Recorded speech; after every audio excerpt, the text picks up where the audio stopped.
infernal de 8, ¿no?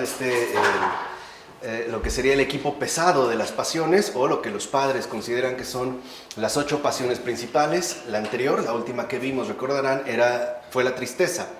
Y en esta ocasión nosotros vamos a dar paso a algo conocido como asedia. De hecho, esta pasión en particular se llama la asedia.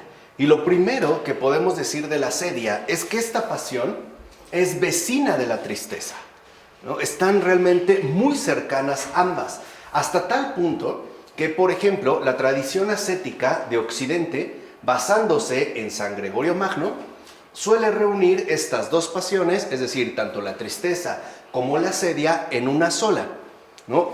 Las han conjugado por la cercanía que en efecto suelen presentar. No obstante, la tradición oriental más bien las distingue, ¿no? Ha hecho un esfuerzo especial por distinguirlas, sobre todo al darnos cuenta de la etiología particular que asume esta pasión de la asedia. La asedia ciertamente se corresponde en principio con un cierto estado de pereza, con una especie de desgana generalizada. Hay un cierto estado de pereza y asimismo con un estado de aburrimiento. No nos dan ganas, por ejemplo, de hacer gran cosa. De hecho, más bien quisiéramos estar dormidos o acostados, y por lo tanto también estaríamos pues como oscilando entre la pereza y el aburrimiento. Pero también presenta un cierto disgusto, como un disgusto general no localizado. No hay algo en particular hacia lo que sintamos este disgusto. También una aversión. Y sobre todo, y esto es, digamos, como el rasgo más sobresaliente de la asedia, que se presenta un profundo desánimo. Aun cuando no sepamos a grandes rasgos en qué consiste, hay un desánimo. También hay una especie de abatimiento, de somnolencia y de pesadez, tanto en el alma como en el cuerpo. Entonces, aquí lo que vemos es que la asedia, si bien es cierto, comparte muchos rasgos con su vecina la tristeza, tiene una etiología, es decir, un comportamiento particular que de hecho la distingue bastante bien, y además presenta como otros rasgos mucho más destacados, como son el desánimo, esta especie de abatimiento y esta como pesadez, ¿no? Que nos puede llevar tanto a la pereza como al aburrimiento. De hecho, y esto es como un rasgo muy particular de asedia, aunque mucha gente diga, ¿no?, que no entiende qué es lo que ocurre, puede conducir, empujar al ser humano a quedarse dormido sin estar realmente cansado. O sea, a pesar de que no haya realizado una gran actividad, o que no haya hecho ejercicio, o que simple y sencillamente no haya cumplido, digamos, con un cierto horario laboral que justificaría ese estado de cansancio, puede darse el caso de que debido a la asedia el ser humano se quede dormido. Sentado así, de la nada, ¡pum!, se quedó dormido, sin que esté realmente cansado. Así pues, en la asedia se da una insatisfacción vaga y general, que es lo que habíamos comentado en relación con ese disgusto. Hay una especie de malestar no localizado, no hay manera de poder referirlo de una forma puntual. De hecho, cuando el ser humano está dominado por esta pasión, ya no siente gusto por nada. Todo lo encuentra monótono e insípido, sin sentido alguno, y llega al punto de que no espera ya nada de nada. Es este demonio que se llama ¿para qué? Y que George Bernanos, por ejemplo, mencionara en una ocasión de su obra literaria, ¿no? Él decía: yo tengo un demonio, se llama ¿para qué? Es asedia. Cuando ya no le encontramos gusto a nada, ya nos sentimos abatidos, y tal parece que nuestra vida ordinaria, en su transcurrir común, es insípida, es monótona, y no le encontramos sentido alguno a lo que realizamos. Puede darse, por ejemplo, en una situación de soltería, aunque también puede presentarse estando ya en una relación conyugal. No es que algo remita directamente a la situación con la persona, sino que apunta ya a una manifestación de asedia. Y el punto culminante de la asedia está cuando, en definitiva, ya no esperamos nada de nada. Ya no hay, digamos, como presente algún tipo de porvenir o algún tipo de ánimo con respecto a algo. Simplemente nuestro afán o nuestro deseo de realizar ciertas cosas parece verse como suprimido. Esto lleva a que la asedia vuelva entonces al ser humano tanto inestable como inconstante, porque ya es incapaz de fijarse un objetivo claro y definido. O sea, si a nada le encuentra sentido, pues entonces no puede dedicarse por entero a ello. Simple y sencillamente puede ser que hoy sienta un cierto gusto, no sé, por tocar algún instrumento musical, y no obstante al día siguiente o a los pocos días ya decide no seguir con ello. Es más, ya no solo quiere renunciar, por ejemplo, a la enseñanza del instrumento que aceptó en algún punto, sino que ya no quiere realizar ningún tipo de actividad. Por eso aquí, sobre todo en el mundo contemporáneo, no podemos pasar por alto esta pasión tan peculiar, que muchos, por ejemplo, le llaman agotamiento. ¿No? Tengo agotamiento, estoy agotado tengo agotamiento físico debido a las innumerables actividades que realizo, ¿no? Tengo mucho trabajo, cubro 2 horarios, después, no sé, hago ejercicio, atiendo a los niños, bla, bla, bla. Pero hay que entender si realmente se trata de un agotamiento o por el contrario, estamos más bien padeciendo esta asedia. Y sobre todo, y esto es también como un signo muy particular de la asedia, cuando esta persona está sola, cuando está a solas, cuando no tiene compañía cercana, no soporta permanecer tranquilo en el lugar donde se encuentra. No está a gusto ahí. De hecho, la asedia le empuja a salir de tal lugar, a tener que desplazarse para ir de un sitio a otro en pleno vagabundeo. Y esta errancia puede darse tanto en su imaginación como físicamente. Por ejemplo, hay personas que no soportan estar en su casa. ¿No sienten este como disgusto generalizado? Y tienen como la necesidad de salir a donde sea. Hacer lo que sea. O sea, no hay un objetivo claro y tampoco está definido. De hecho, muchas veces, por ejemplo, los que padecen esta pasión tienen como un deseo fuerte de salir a caminar por caminar. Nada más.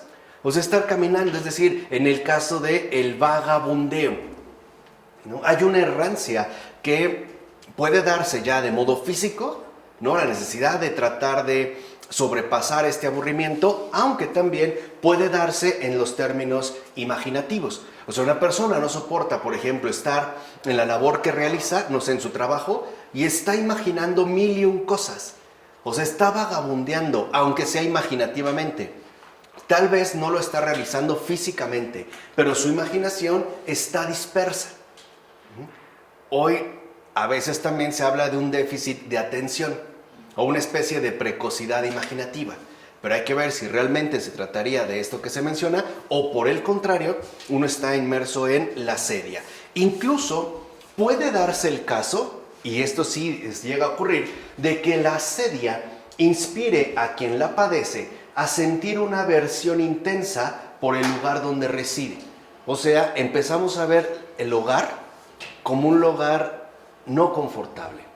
Empezamos a ver fea la casa, empezamos a sentirnos incómoda con ella, empezamos a ver 1001 defectos y empieza otra vez como esa ansia de cambiar el lugar de residencia, ¿no? Me quiero ir a vivir a otra parte, pero ¿por qué? No sé, ya no me gusta.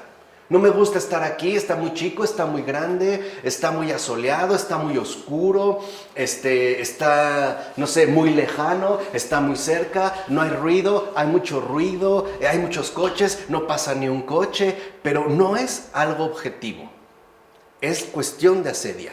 Es decir, esto está movido entonces por esta pasión. Además, la asedia promoverá, y esto es muy fundamental, muchos motivos para estar siempre descontento y molesto, llevándole incluso a creer que estaría mejor en cualquier otra parte. Y esto se aplica en una dimensión muy amplia. Por ejemplo, la asedia tal parece que nos hace como muy eficaces para detectar los mínimos desperfectos, a partir de los cuales podríamos imaginar una situación realmente insoportable. Por ejemplo, que no sé, que ya se descompuso el lavabo, que una cerradura de la puerta ya falló, que la puerta del closet se descarriló, que ya hay una gotera, ¿no? Que el vecino de arriba no para de hacer ruido, que su esposa usa tacones 24 horas al día, o sea, que el perro de abajo que no deja de ladrar, la luminaria que tengo afuera de la calle y que no me deja dormir. O sea, ahí es también producto de la sedia. Cuando nos empezamos a ver como bombardeados por motivos para estar tanto molestos como, y sobre todo, descontentos. De tal forma que hay personas que cuando llegan, por ejemplo, del trabajo a su casa, en cuanto entran, su estado de ánimo se pone de mal humor. Pero es por la sedia. Siempre tendrán un motivo para discutir y para pelear. Si no se lavaron los platos, si no hay un plato, si no se hizo tal cosa, si no se hizo tal otra. Y entonces eso que empieza a promover, ¿no?, el deseo de que mejor estaríamos en otra parte. O sea, lo mejor sería no llegar, por ejemplo, a casa, o bien mudarse, o simple y sencillamente cambiar por completo nuestra dinámica de vida. Entonces, va a decir Evagrio Póntico, es llevado a desear otros sitios en los que puede hallar más fácilmente aquello que cree necesitar. Por ejemplo, hay personas que dijeran, no, si tuviera una casa en tal lugar, entonces ahí sí yo sería feliz. O si pudiera tener un penthouse en tal lugar, eso es lo que necesitaría para ser feliz. Pero en realidad es un error, porque de hecho la sedia también puede conducir al ser humano al abandono de las actividades que ordinariamente se realizan, especialmente las de su trabajo, de la que cree estar satisfecho y se ve llevado a buscar otras actividades que supone serán más interesantes y por lo tanto le harán plenamente feliz. No sé si han conocido personas que desafortunadamente, como decimos, no duran en un trabajo. Fácilmente se aburren, ya encontraron mil y un peros, mil y un incomodidades, si el jefe, si el no jefe, si la compañera, si no la compañera, si me quedo muy lejos, si está muy cerca, si me explotan, si no me explotan, el salario, etcétera, etcétera. Pero todo ello nos lleva siempre al abandono de las actividades que usualmente realizamos. O sea, pensamos o llegamos a suponer que si yo más bien dejara esta actividad, por ejemplo, no sé, si abandonara este consultorio horrible en el que estoy encerrado todo el día y pudiera encontrar un trabajo al aire libre, entonces sería plenamente feliz. O sea, la sedia nos conduce al declive de nuestra actividad ordinaria.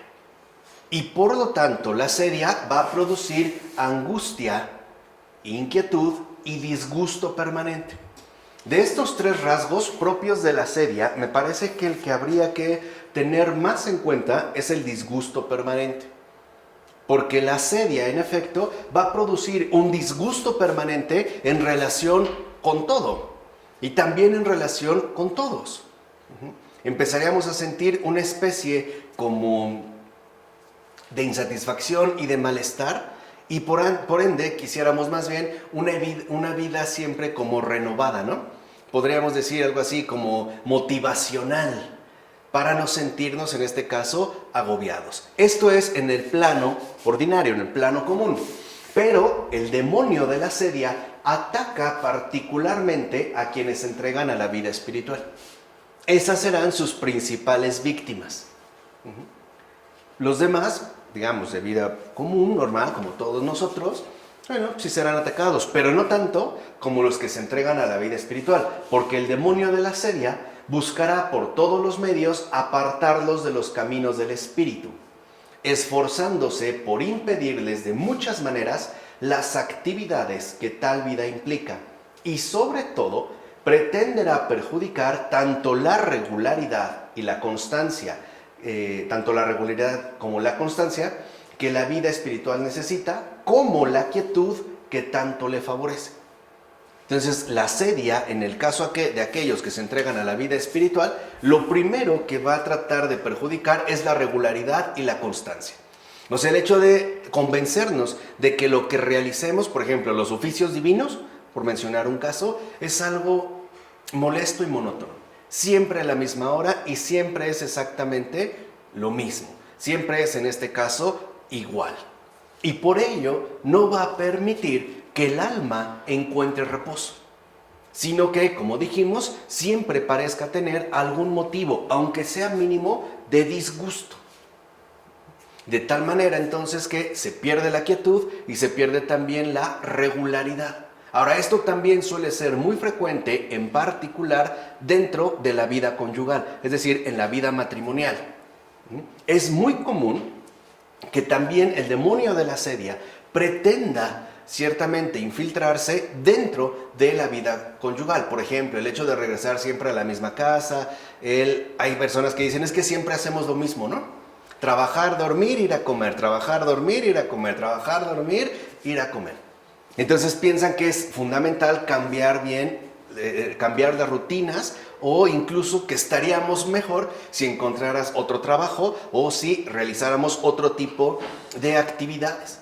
De tal manera que incluso hay parejas que ya no saben ni siquiera disfrutar la quietud del hogar. Se sienten inquietos, ¿no? Están ahí, voy a la tienda, mejor deberíamos ir aquí, ya estoy aburrido, me la paso encerrada, nunca salimos. Mejor deberíamos de hacer otra cosa, te la pasas durmiendo, tú no quieres salir, te la pasas viendo la tele, pero ahí también hay que ver que la sedia probablemente está haciendo de las suyas. Entonces, la sedia impide al ser humano permanecer en la quietud del espíritu, y bajo la influencia de esta pasión, su mente, como va a decir San Juan Casiano, se vuelve ociosa e incapaz de cualquier actividad espiritual. ¿Por qué? Porque el principio fundamental, el principio más elemental de toda vida espiritual es la quietud. Sin quietud no puede haber, de hecho, vida espiritual. Por eso nosotros vemos cómo, por ejemplo, los consagrados, las órdenes religiosas, por decirlo, dedican mucho tiempo a la quietud, es decir, a la oración. De hecho, esa es la base de todas las demás actividades que van a realizar. San Benito lo va a resumir muy bien en su lema, sabemos, ¿no? En su carisma, ora et labora.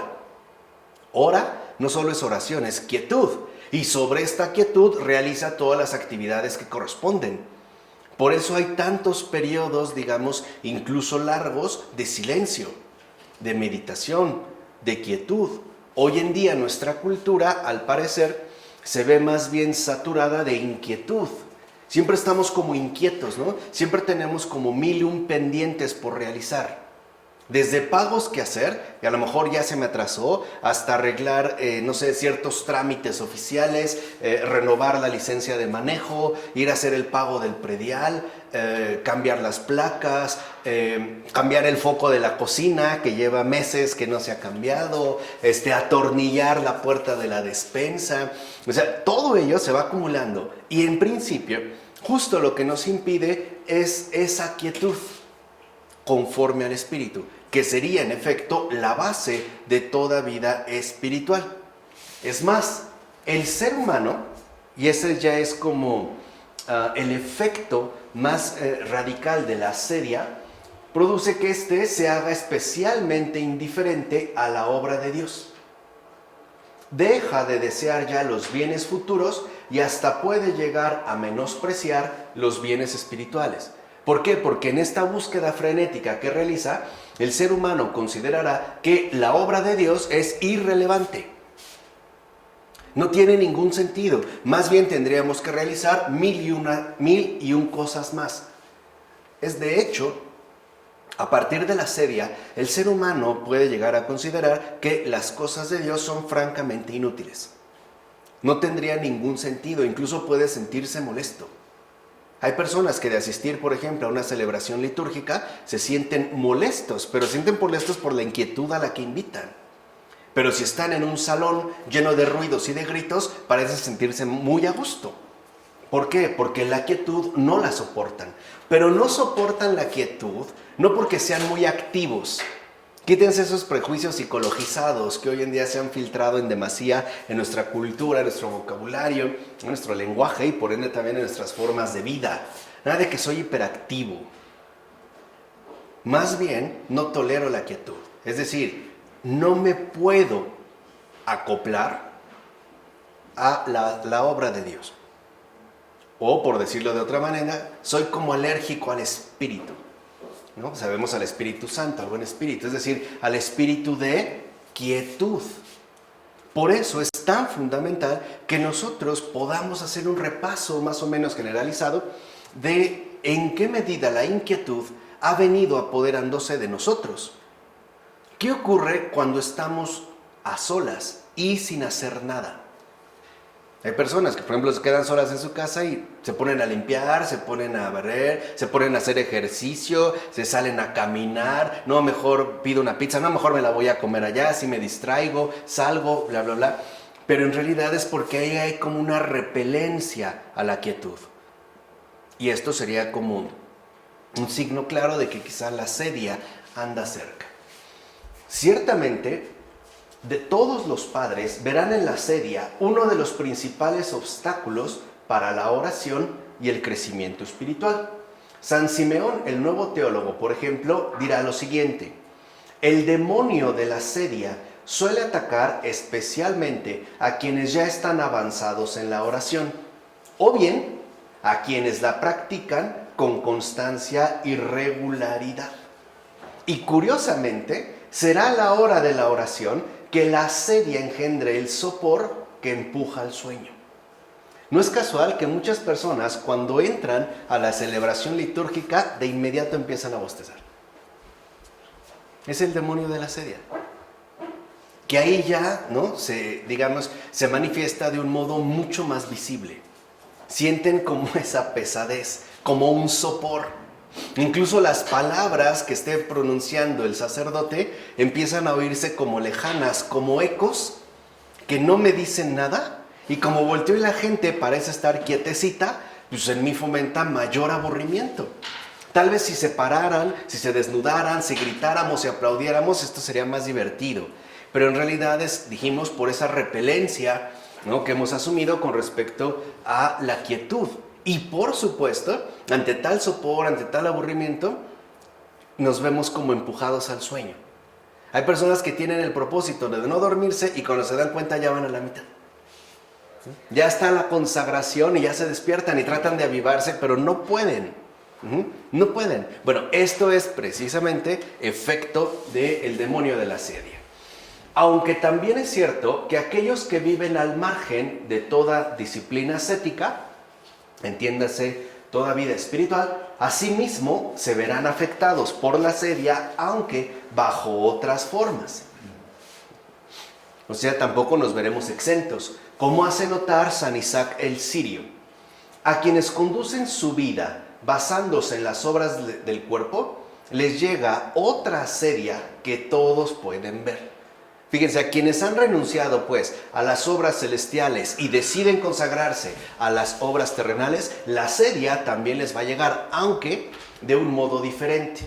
Y esta sedia, por ejemplo, tomará la forma de un sentimiento a menudo oscuro y difuso de insatisfacción, de disgusto, de aburrimiento, de dejadez y desencanto con respecto a ellos mismos, a la existencia, a su entorno, al lugar donde residen, a su trabajo o a cualquier otra actividad que realicen.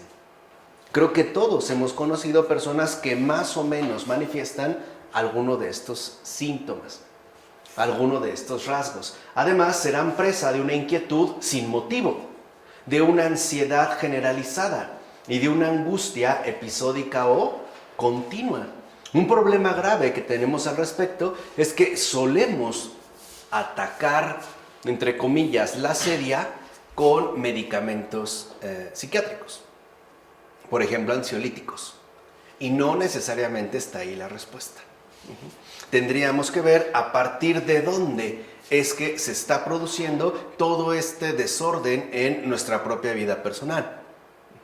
Hay gente, insisto, que se puede sentir, ¿no?, absolutamente como insatisfechos tanto consigo mismos como la vida en general, con el trabajo que tienen, con lo que han realizado, con lo que no han realizado, con el trabajo que hacen, con la casa donde viven. Bueno, todo esto es, como hemos visto, efecto de la sedia.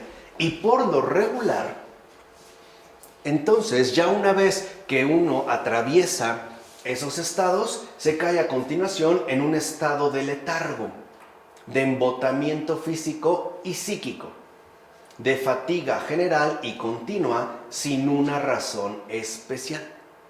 O sea, preferimos estar acostados en un sillón o de plano en un colchón en la cama, sintiéndonos increíblemente cansados sin saber bien por qué.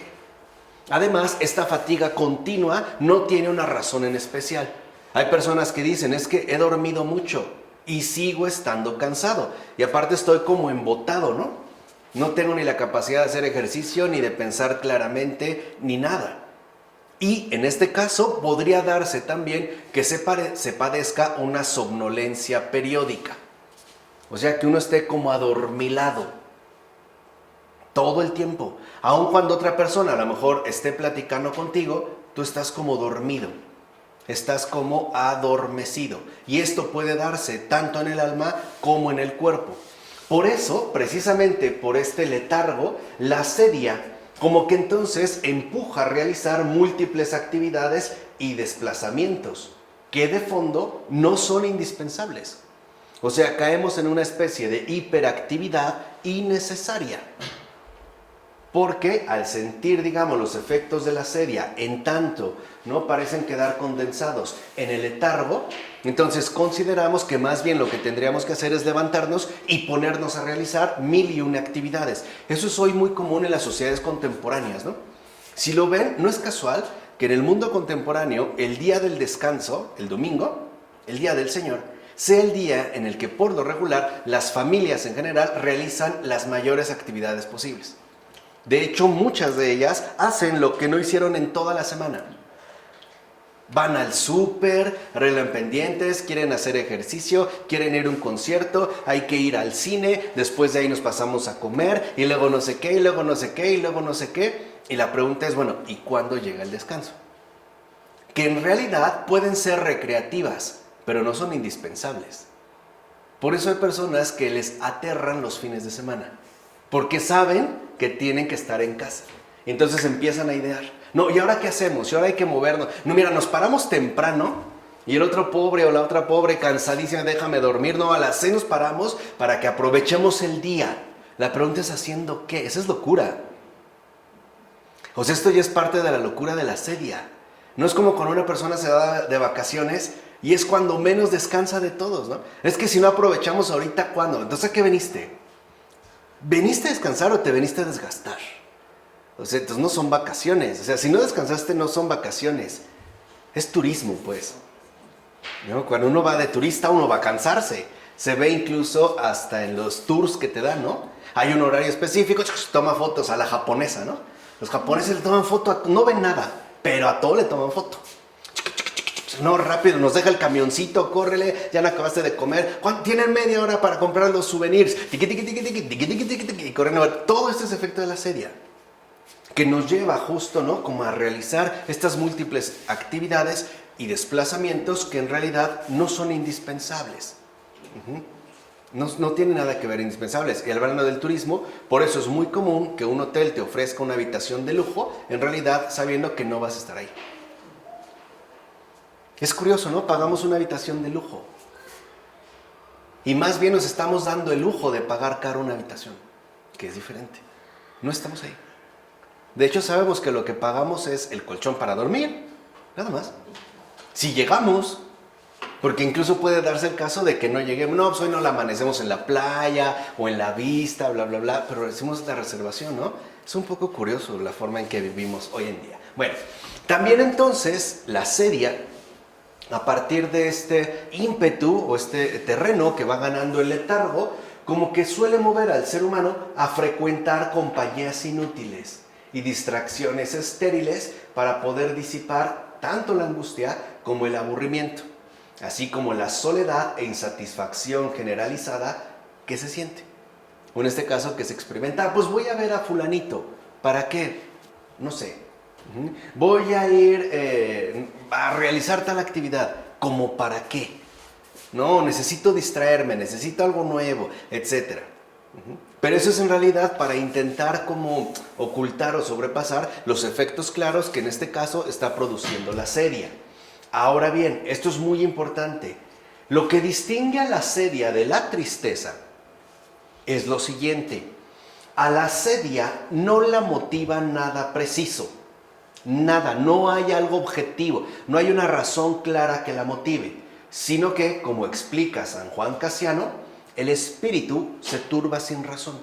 Muchos le llaman crisis existencial.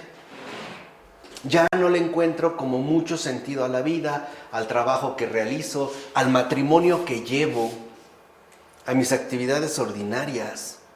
Pero es como una sensación de insatisfacción generalizada. O sea, no hay algo puntual hacia lo cual yo pueda apuntar el malestar que está generando esta situación en mí. Cosa que no ocurre con la tristeza. La tristeza, como vimos, siempre está motivada. Eso no significa que esté justificada. Pero sí hay una referencia particular, real, objetiva o subjetiva. Una ideación. En el caso de la sedia, no. La sedia no tiene un motivo preciso que podamos decir, es por esto que yo caí en esto. No, en este caso, en la sedia. Sin embargo, el hecho de que no tenga motivo no significa que no tenga causa, ya que la etiología demoníaca es preponderante. Aunque, por supuesto, lo mismo que ocurría en el caso de la tristeza,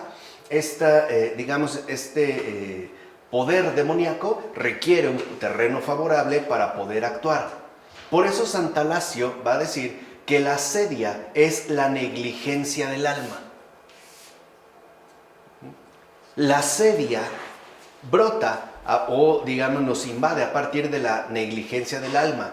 Y es negligente el alma que está enferma de placer, o sea, enferma de falta de fe. Creo que a estas alturas ya no pueden entender el término placer dentro de la terminología patrística en nuestro sentido habitual, sino como este desorden profundo del alma, es decir, la enfermedad del alma. De tal manera entonces que la negligencia apunta a una profunda falta de fe. Así pues, el alma que ha sido herida por este trastorno está realmente adormecida con respecto a toda contemplación y a toda visión de las realidades espirituales. Esto lo dice San Juan Casiano. ¿Por qué? Porque debido a esta insatisfacción generalizada, la sedia provoca que ya no seamos capaces de ver con claridad lo que realmente es importante. Y por eso nos podemos ver como atrapados en un sinfín de actividades que al final, aunque sean distractivas, resultan ser estériles.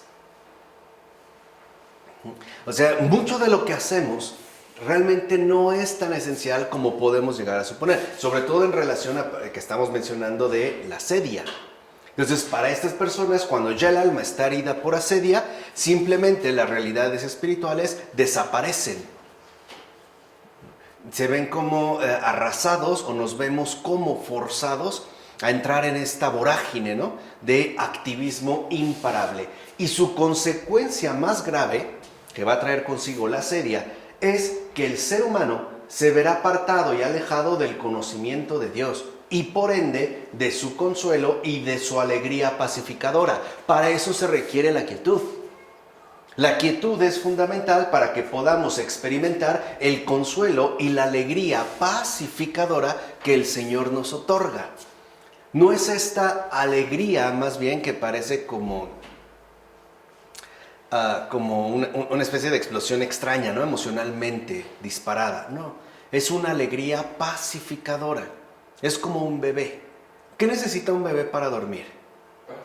Paz, quietud.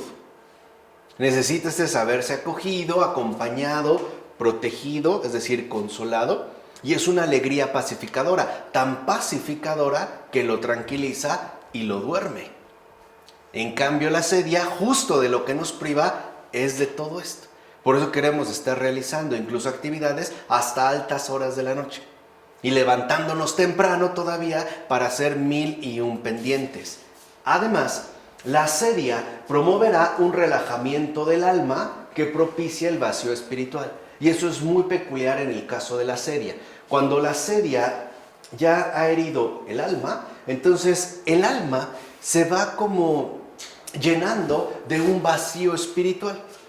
y va quedando más bien como saturada por las múltiples actividades, en gran medida estériles, que suele realizar.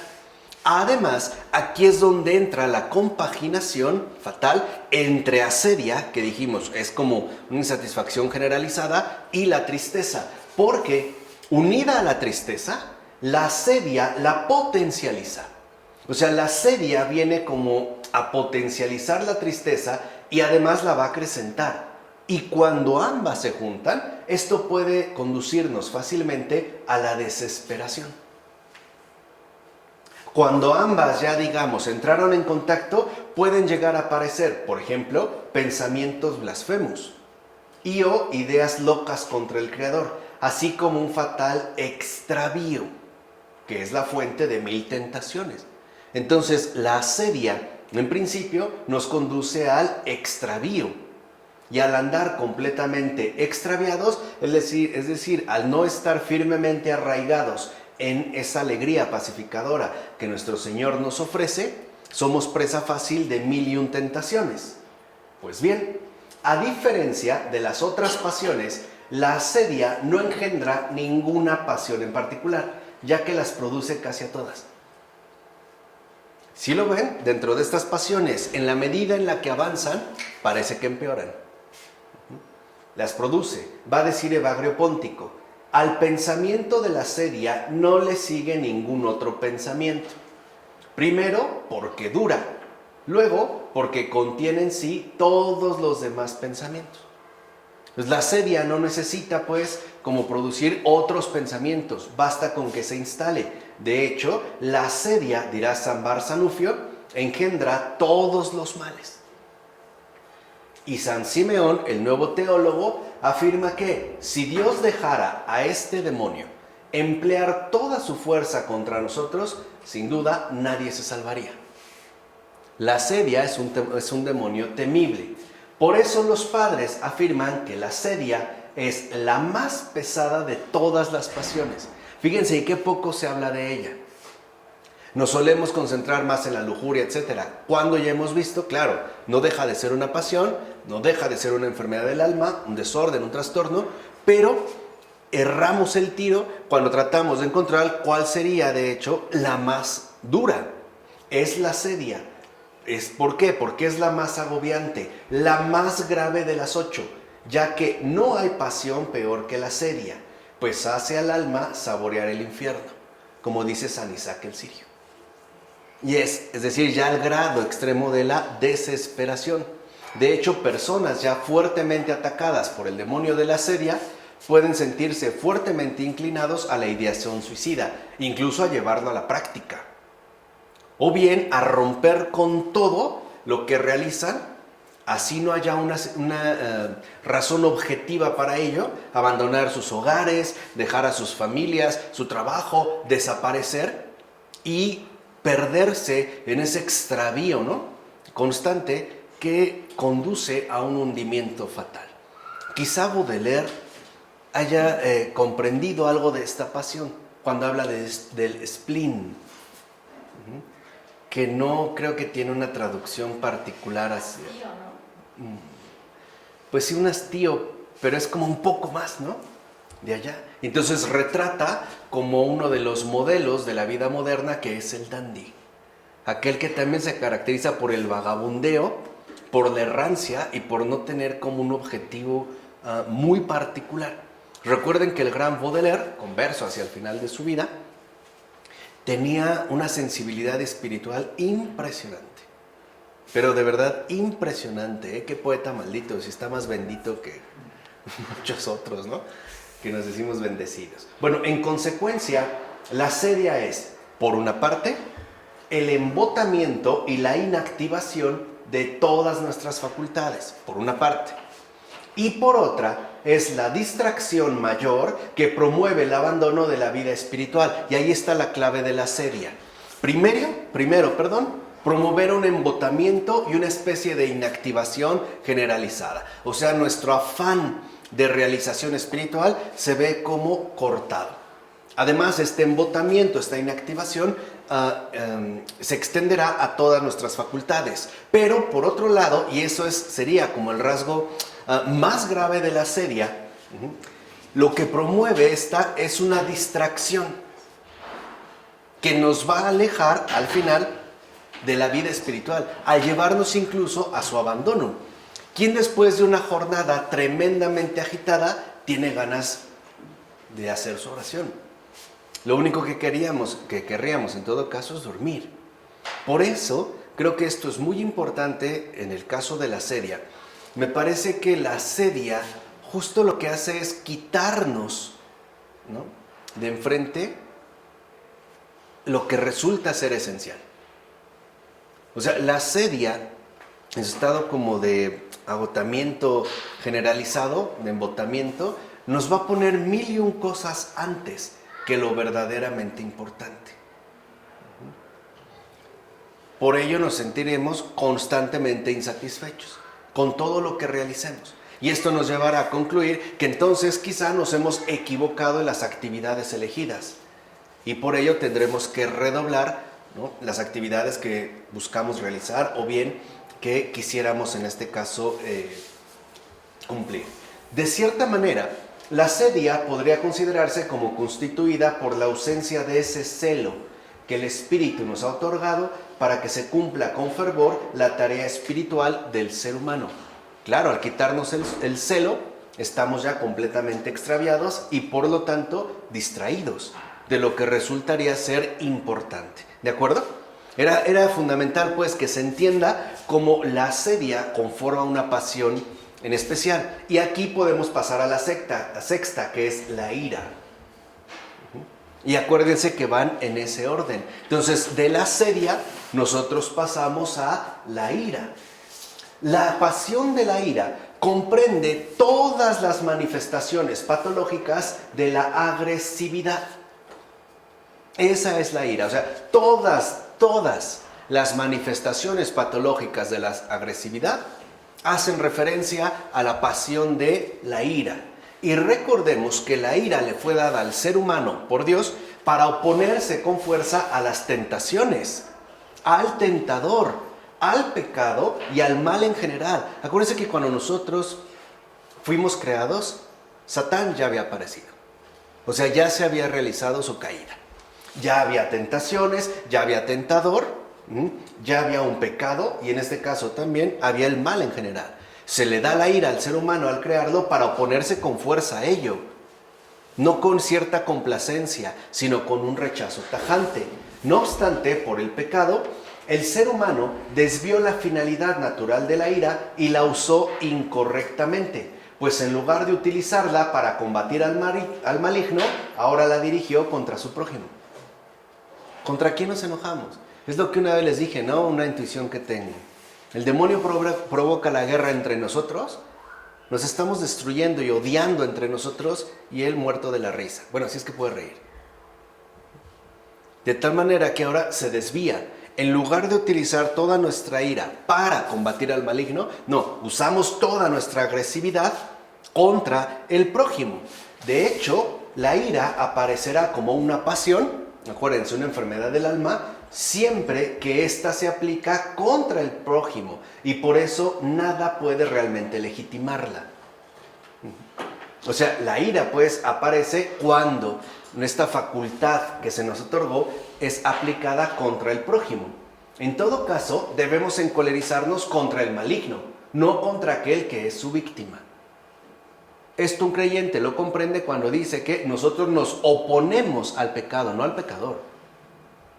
Detestamos al pecado, no al pecador. Es decir, hay que combatir con fuerza y determinación el pecado, no aquel que lo comete. Odia la enfermedad, no al enfermo. Recomienda Santa Sinclética. Odia la enfermedad, no al enfermo.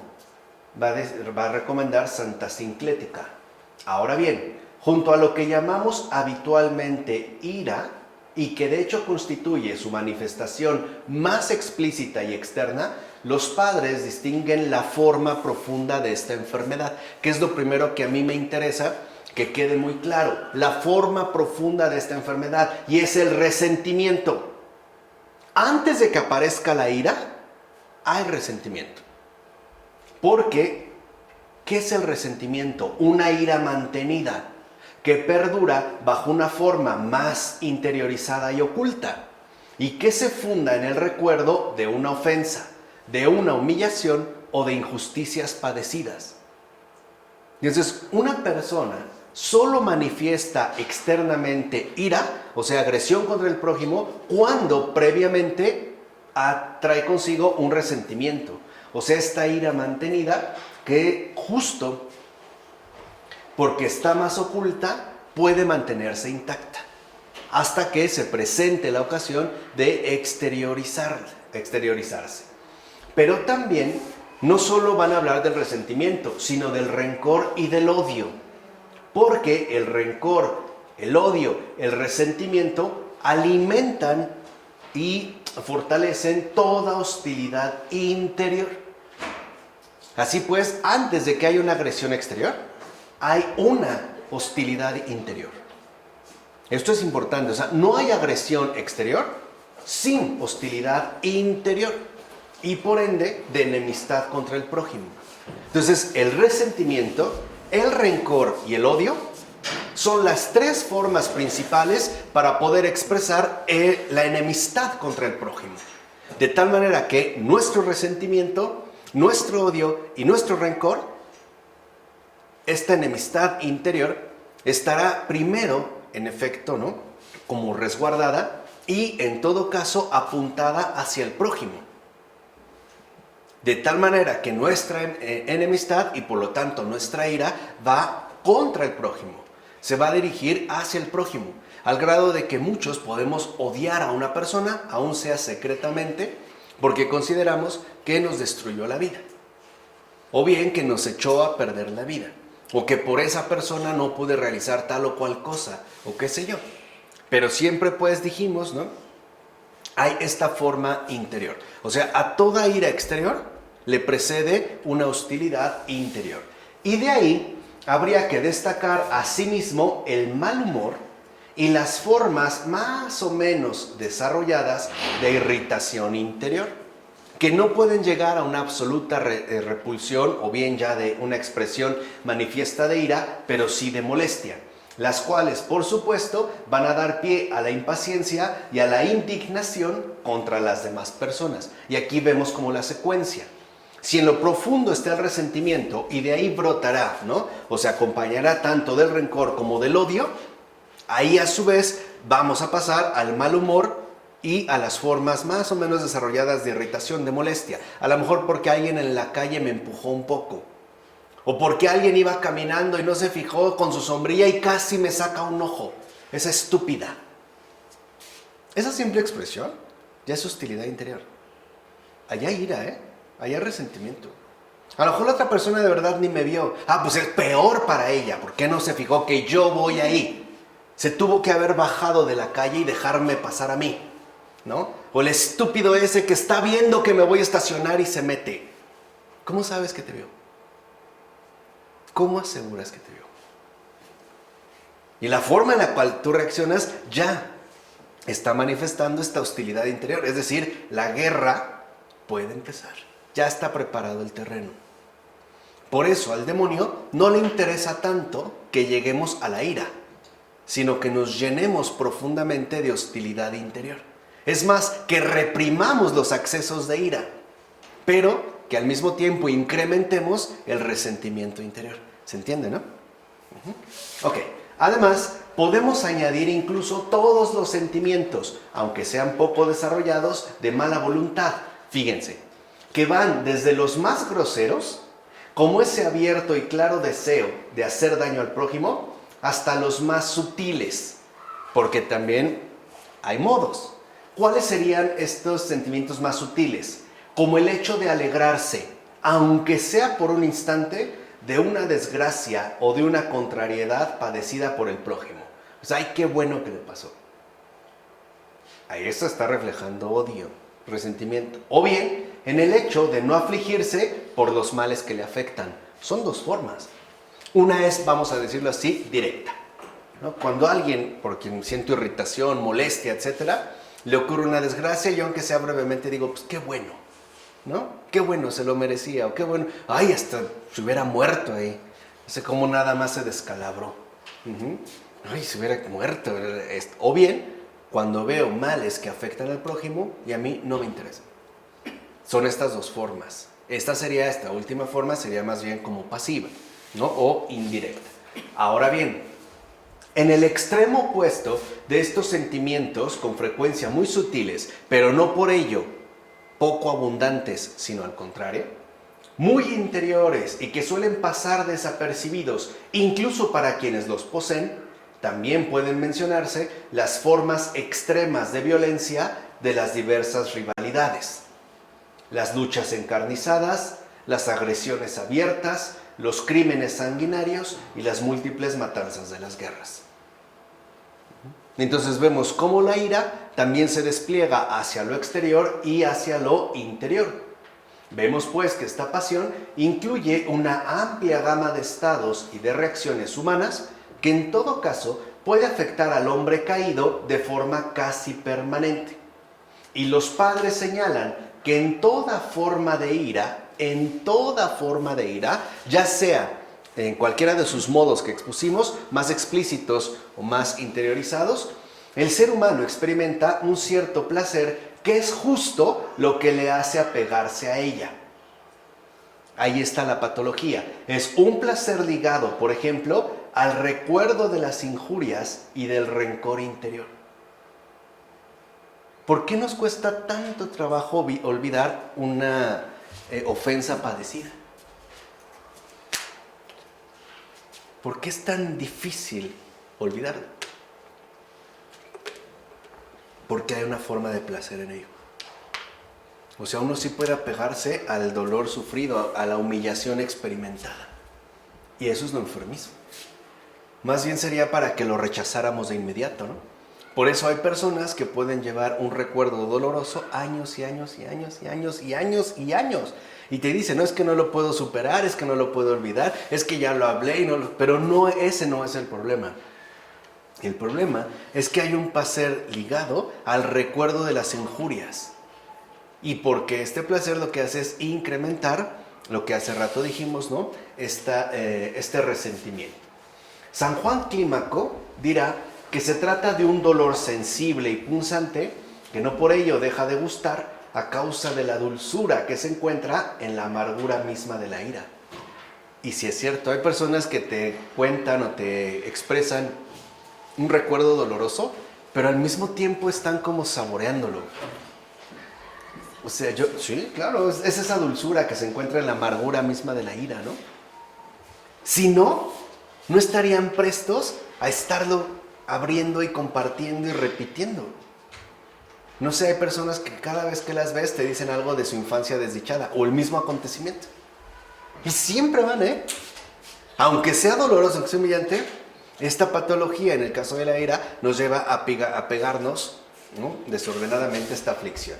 Y esta relación con el placer lo que permite comprender cómo es que se mantiene la ira, especialmente el rencor, al interior del ser humano. Es decir, el por qué es que esta se conserva, ya sea como ira, y especialmente el rencor, y se mantiene. De hecho, la ira nace en el ser humano cuando éste se entristece por no poder alcanzar el placer que busca. Pero también y sobre todo cuando se siente o teme ser privado de un placer del que ya goza. Y por tanto, cuando el amor a sí mismo se encuentra herido por el sufrimiento. Eso es lo que hace San Máximo el Confesor. Aquí podemos ver ya entonces un detalle fundamental. ¿Qué es de fondo el resentimiento? ¿No? De lo que hemos comentado. Es el estado que asume el alma cuando el amor a uno mismo, o sea, la filautía, ¿no?, se encuentra herido por el sufrimiento. Es cuando nos hieren lo que llamamos orgullo. Ahí se va a manifestar ya, en este caso, la ira. Es entonces cuando el ser humano se vuelve contra aquel que es o parece ser la causa de su humana frustración, o por lo menos amenaza con llegar a serlo. Por eso Evagrio Póntico define la ira como un movimiento contra aquel que ha hecho o daño o que parece haberlo hecho. Esto lo vemos, hay gente que dice, ¿no? A mí no me importa quién la hizo, sino quién la paga. ¿Ya? O sea, puede ser que estemos convencidas de que en efecto esa persona ha hecho daño, o bien que puede llegar a hacerlo. Parece haberle hecho, me parece a mí. Es una impresión que yo tengo. Vamos, sería algo enteramente subjetivo, no objetivo. Aunque también es cierto que el hombre cae en la pasión de la ira a causa de su amor, apego a los bienes materiales y a los placeres que estos le procuran. Y como de hecho los prefiere a los bienes y a los gozos espirituales, es decir, al mandamiento del amor, pues va a luchar entonces contra todos los demás que de una u otra forma, real o imaginaria, parecen amenazarle u ofenderle. Tú nada más ve los que realmente tienen apego a los bienes materiales, qué enojones son. Es una locura impresionante, ¿no? Alguien a lo mejor se compró un Bugatti especial de colección y tú te recargaste porque a lo mejor te sentías mal. ¿Cómo te atreviste a poner tus asentaderas en mi coche? Lárgate de aquí. ¿Cómo te atreviste? Es más, hasta tomarle una foto, ¿no? ¿Qué te pasa? Ese es mi coche. Como entonces que lo lleve cubierto, ¿no? Que no lo muestre. O en la casa, o sea, los que tienen mucho apego a los bienes materiales son bien enojones. Todo les molesta. Ya me manchaste mi piso. Uy, no sabes cuánto costó. O sea, en tu vida me podrás pagar esto, ¿no? Lárgate de aquí, no te quiero ver. Pero eso es producto de acá. O sea, de ahí estaría brotando, en este caso, la ira. Y siempre lo vamos a considerar contra el prójimo. O sea, en este caso, el enojo, ¿no? Así pues, de todas las fuentes de la ira que hemos mencionado, está claro que el orgullo es algo fundamental para esta pasión. De hecho, el ser humano se entrega a las diferentes formas de la ira cuando se siente humillado, ofendido, no considerado o de plano ignorado. Ay, tú ni me peló, me enoja, ¿eh? Pero es por el orgullo herido. Y por tanto, la causa real de la ira procede del sujeto mismo, es decir, de su orgullo. La causa real de la ira es propia, es uno mismo. La ira brota a partir de que me siento o bien humillado, ofendido, no considerado, de plano ignorado. ¿Cómo no me dijo? ¿Cómo se casó y no me avisó? Se acabó nuestra amistad, ¿no? ¿Qué se está creyendo? ¿Cómo no me invitó? Ah, pero sí invitó a fulanito, ¿no? Ah, ese es su amigo, pues que se quede con su amigo, ¿no? El amigo ya no cuenta, bla, bla, bla. ¿Cómo no me dijo? Pero esta es la locura del orgullo. O sea, es la fuente real de todas las rivalidades, los conflictos. Dirá San Basilio, fíjense, lo que nos hiere no son las palabras ni los actos. Lo que nos subleva es más bien nuestro orgullo y la buena opinión que tenemos de nosotros mismos. Nos creemos tan importantes, tan por encima de los demás, que no ni siquiera consideraríamos que alguien pueda ir delante de mí. ¿No? Es como cuando alguien va a entrar a una puerta y hasta corre a decir, quítate, ¿no? O sea, nos gustaría aplastarle y quitarle, ¿no? Primero voy yo, tú quítate, ¿no? Tú no tienes que estar aquí.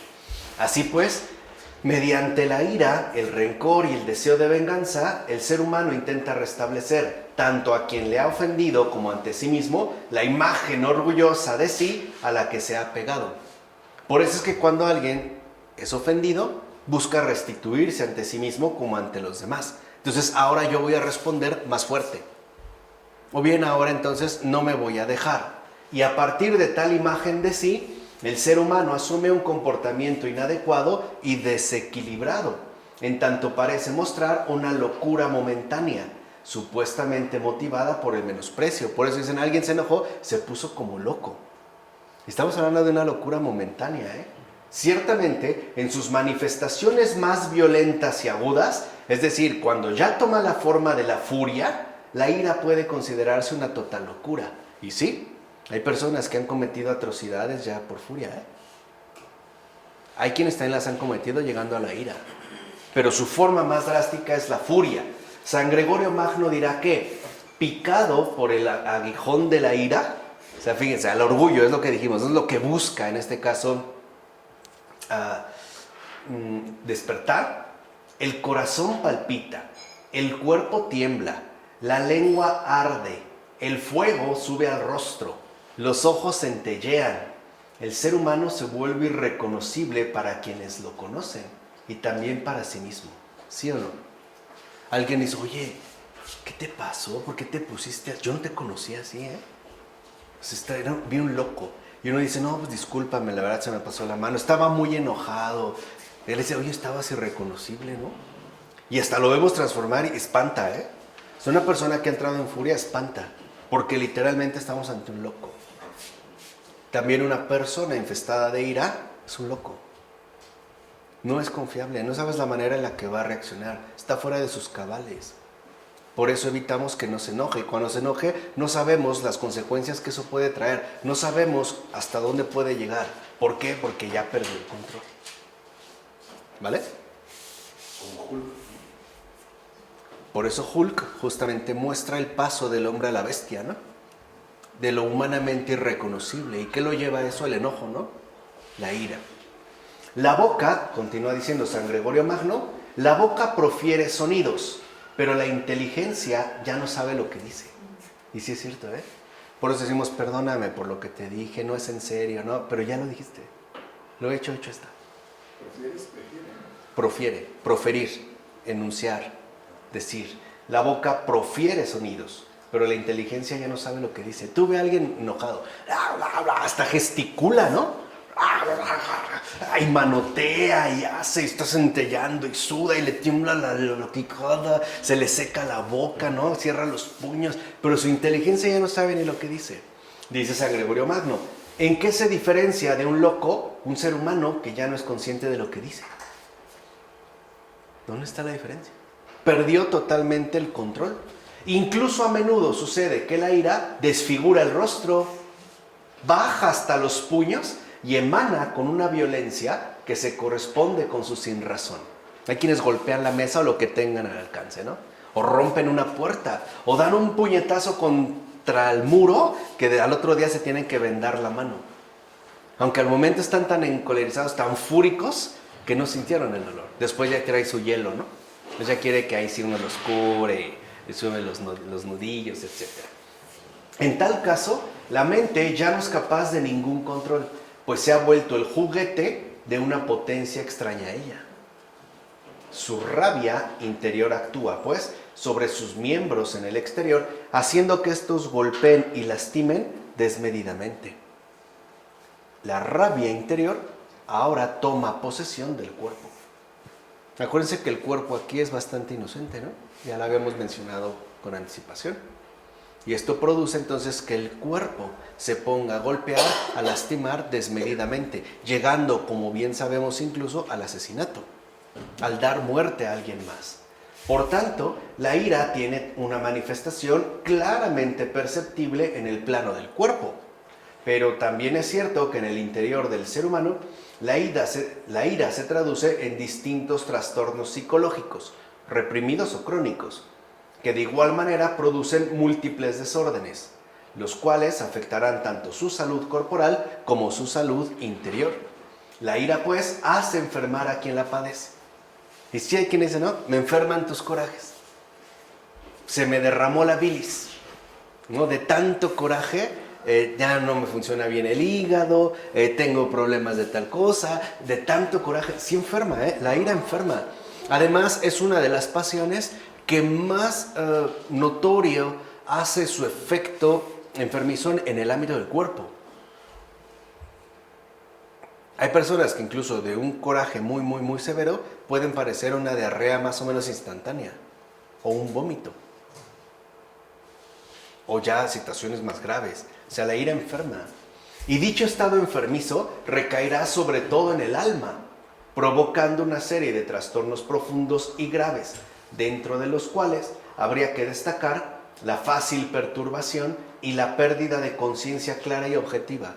Son las mechas, ¿no? Con poquito se prendieron, con poquitito, pero ese es un desorden. El alma ya no es dueña de sí misma, sino que se ve sometida por una fuerza potente y devastadora, que de hecho pareciera como arrasarlo todo.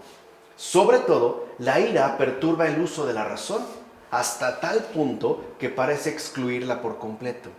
Cuando estamos realmente muy enojados, no pensamos bien lo que hacemos. Es más, ya no pensamos. Se nubla, ¿no? Por eso va a decir San Basilio que esta pasión destierra la razón, e impide al ser humano el uso del razonamiento. Por eso no es casual que por puro sentido común, cuando una persona se ha enojado bastante, ¿qué es lo que le suelen decir los que están a su alrededor? Cálmate, tranquilo. No, déjame y más, ¿no? Parece que se enfurece. Por eso lo primero que te dicen es, cálmate. Porque cuando ya incurriste en ira, o sea, cuando ya estás al borde de la furia y de la rabia, tu razón queda desterrada. O sea, no vas a medir lo que hagas, ni lo que digas, ni lo que realices. Te vas a convertir simplemente en una fuerza irracional. O sea, en una fuerza bruta, que será capaz de destruirlo todo, ¿no? Hay quienes por rabia son capaces de destruir o casi destruir su casa, ¿no?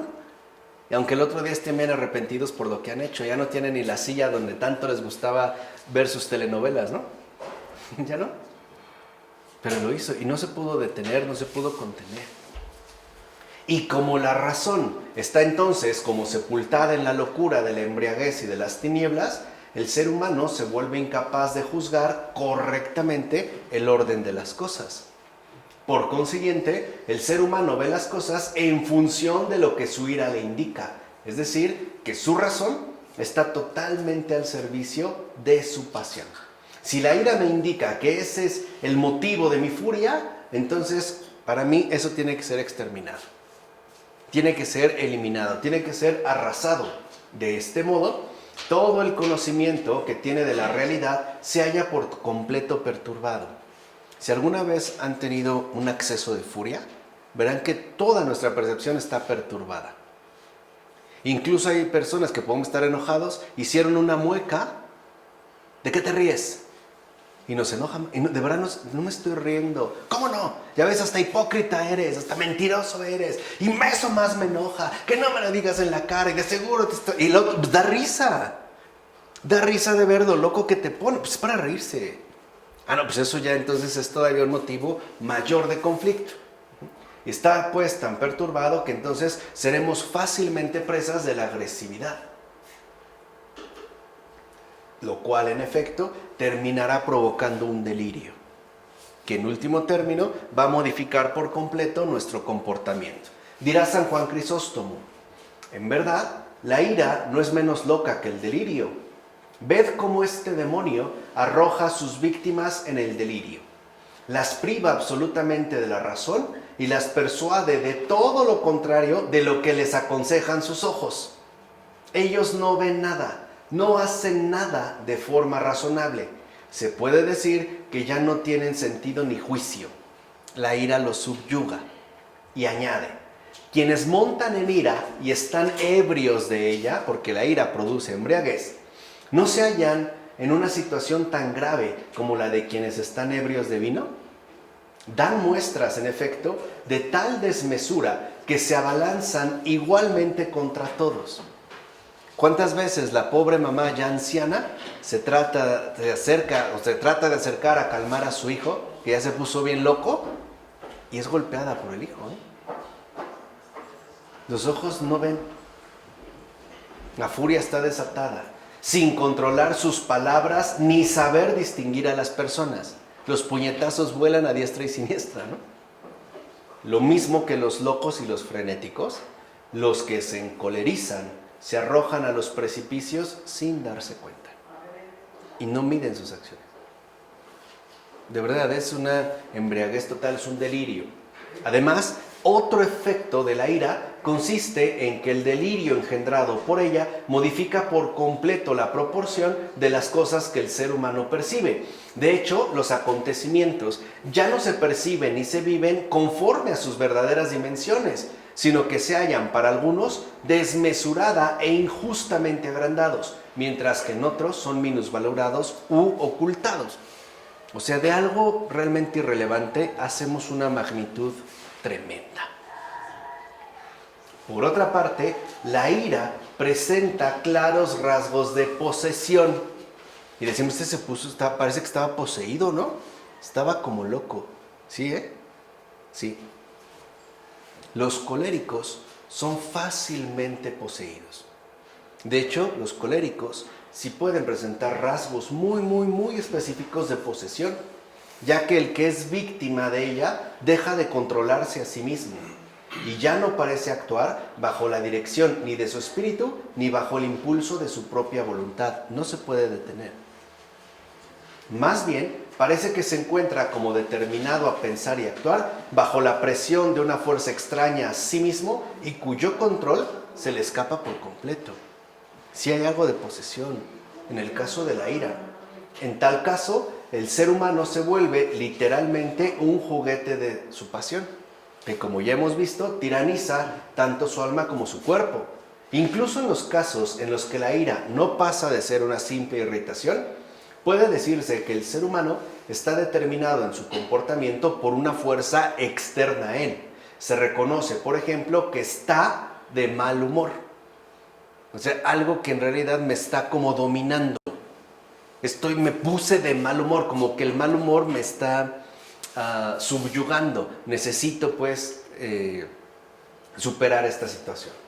Por último, habría que mencionar un síntoma patológico esencial en la ira: la agitación psicomotriz que la caracteriza en diversos grados. Eso es muy particular de la ira, como el temblor de la mandíbula y de las manos, el tartamudeo. No sé si les ha pasado que se enoja, una vez que alguien se enoja y no puede.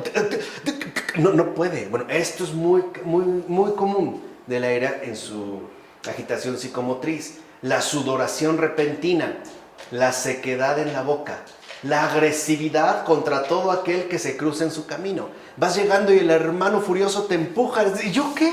Ahora este loco que trae, ¿qué le pasa? ¿No? Contra todo, la proliferación de groserías verbales y corporales, los múltiples pensamientos amargos, etc. De hecho, podemos hacer de esto una novela basada en múltiples cuadros domésticos, ¿no? En base a esta ira. De hecho, los padres explican que la ira es para el alma una especie de veneno, mediante el cual el diablo la va corroyendo cruelmente por dentro. Acuérdense, primero el resentimiento interior. Después ya solita aparecerá la ira exterior. Por ejemplo, a través del recuerdo de las injurias padecidas, del resentimiento reforzado que conduce al rencor doloroso, es decir, el odio, y que envenena y emponzoña fácilmente el corazón humano. Y si se empeña en mantener en su interior la ira, el resentimiento y el odio, el ser humano termina por verse conducido a la autodestrucción. Por eso dirá San Juan Crisóstomo que vuestro resentimiento es un verdugo que lleváis dentro de vosotros a todas partes. Es un buitre que desgarra por completo vuestras entrañas. Por eso el primer efecto es trabajar en el plano interior y de ahí pasar a lo exterior.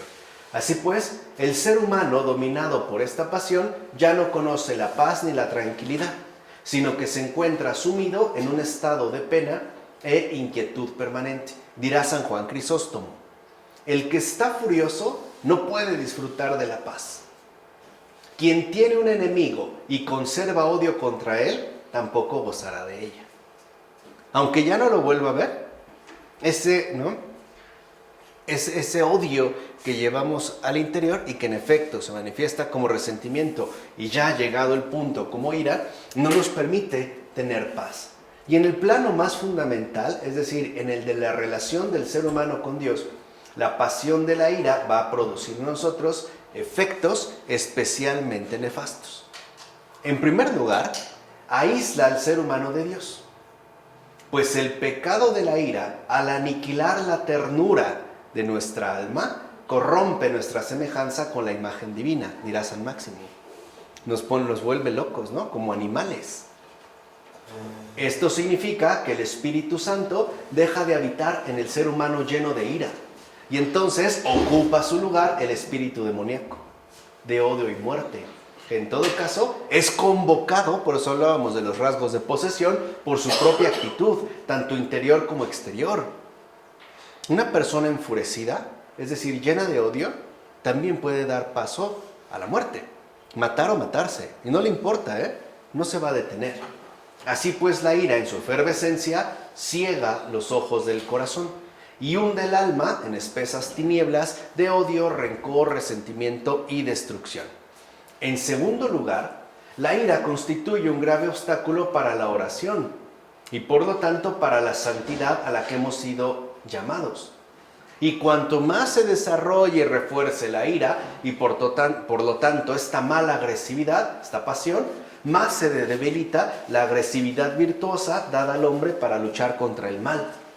El alma se volverá entonces impotente para hacer el bien y cualquier esfuerzo por tratar de enderezarse le resultará muy difícil de conseguir. Es bien difícil dominar la ira. Y en tercer lugar, la pasión de la ira expulsa del alma todas las virtudes y al final termina por expulsar del alma a la más importante de todas, la caridad. ¿O no han conocido a una persona colérica que aun cuando sea muy bueno, cuando se enoja, todo lo echa a perder? Todo, en un ratito, en un momento, ya insultó, ya gritó, después te pidió perdón, pero ya lo fastidió todo. ¿Ya? O sea, la ira acabó con las virtudes. De hecho, al anular la caridad, los pensamientos demoníacos destruyen los buenos pensamientos que podría tener el alma y en su lugar pondrán todas aquellas inspiraciones que atentan contra ella en todos sus modos posibles. Una persona encolerizada es muy susceptible de recibir sugestiones diabólicas. Muy. Desde inspiraciones supuestamente inofensivas hasta ya inspiraciones directamente malas y destructivas. Por ejemplo, tal vez valdría la pena, ¿no?, hacer esto en un enojo, o ya hay como señalamientos claros de ya, mata, acaba con esto, ¿no? Ya, acábalo, dispárale, acuchíllalo, mátalo. Y después mátate tú y mata todo lo que encuentres. Ya empezaste, avanza. Y cuando llega el momento en el que uno recupera por un momento la lucidez, al ver la magnitud del daño realizado, es muy probable que terminemos suicidándonos. Porque cuando vuelva la razón, el mal que hemos hecho puede ser demasiado grave, al grado de ser insoportable, y es como para quedar loco. Y por eso el tiro de gracia será para uno mismo. Por eso es tan fundamental darnos cuenta en esta secuencia que hemos seguido, cómo, si bien es cierto que la sedia con la que empezamos es pues vecina de la tristeza, podemos decir que es la gran abertura para la ira y para desatar esta fuerza incontrolable, y aquí sí, más evidentemente demoníaca. ¿De acuerdo? Vamos a dejarlas de aquí. En nombre del Padre, del Hijo, del Espíritu.